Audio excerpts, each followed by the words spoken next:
Hi everyone, will study the daily transaction on the Nifty IT index today. इस index में हम देख सकते हैं 46,000 के जोन में ऑल टाइम हाई का क्रिएशन हुआ था इसमें, एंड वहाँ से इसमें एक शार्प रिजेक्शन आया था।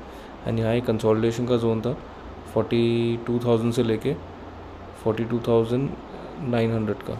ये जोन पे एक काफ़ी लंबा कंसोलिडेशन हुआ था, एंड ऑल टाइम हाई से करेक्शन आने के बाद भी उसी जोन में कंसोलिडेशन हुआ।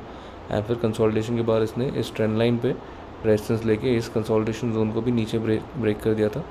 एंड फाइनली जब 40,000 के जोन के नीचे इसने क्लोजिंग दिया तो फिर जो एक्सेलरेशन था सेलिंग का वो और ज़्यादा स्पीड में आने लग गया। एंड फिर उसके बाद इसने अभी रिसेंटली 35,000 के जोन के नीचे भी क्लोजिंग दे दिया है, जो प्रीवियसली अगेन एक स्ट्रॉन्ग सपोर्ट का जोन था जहाँ पे कंसोलिडेशन हो रहा था। अभी वापस से उस जोन पे आके इसने 35,000 के लेवल के नीचे क्लोजिंग दे दिया ऑलरेडी, राइट। तो यहाँ पे आप देख सकते हो यहाँ पे भी एक स्ट्रॉन्ग सेलिंग हुई थी 27 मई से लेके इसमें ऑलमोस्ट 7-8% का डिक्लाइन आ गया था विद इन 4-5 डेज़। एंड उसके बाद से इसने एक स्ट्रॉन्ग अप मूव दिया था जिसमें इसने गैप्स क्रिएट कर करके एक काफ़ी स्ट्रॉन्ग यहाँ पे बाइंग मोमेंटम आया था। अभी उसी बाइंग मोमेंटम में एक गैप क्रिएशन के पास ये गैप जोन के पास यहाँ पे अप्रोच कर रहा है।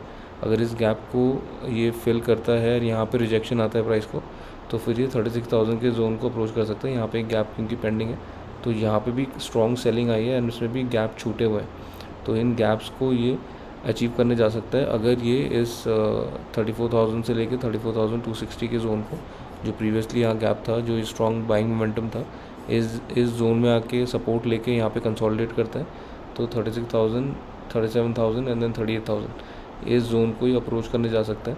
And in the medium term अगर इसको रिवर्सल देना है तो यहाँ पे हो सकता है कि ये लेफ़्ट शोल्डर एंड देन ये हेड का फॉर्मेशन हो रहा है, एंड देन वापस से पुल बैक में अगर 36,000 के जोन को डिफेंड करके 38,000 के ऊपर निकलता है तो फिर ये इस ट्रेंड लाइन को रिटेस्ट करने जा सकता है। But that is in the medium term. At the moment तो ये काफ़ी अच्छे सेलिंग मोमेंटम में चल रहा है। तो पहले इस मोमेंटम को थोड़ा स्लो होना पड़ेगा एंड उसके बाद हमको देखना पड़ेगा कोई कंसोलिडेशन का जोन आना चाहिए।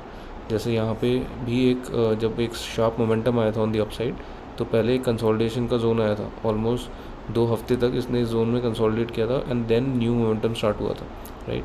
तो मोमेंटम के बाद जनरली कंसोलिडेशन का पीरियड आता है। तो अभी ये क्लियरली एक स्ट्रॉन्ग मोमेंटम आया in the down side, right. 38,000 से शार्पली 5-6 ट्रेडिंग सेशन में ये 35,000 के नीचे क्लोजिंग आ चुकी है।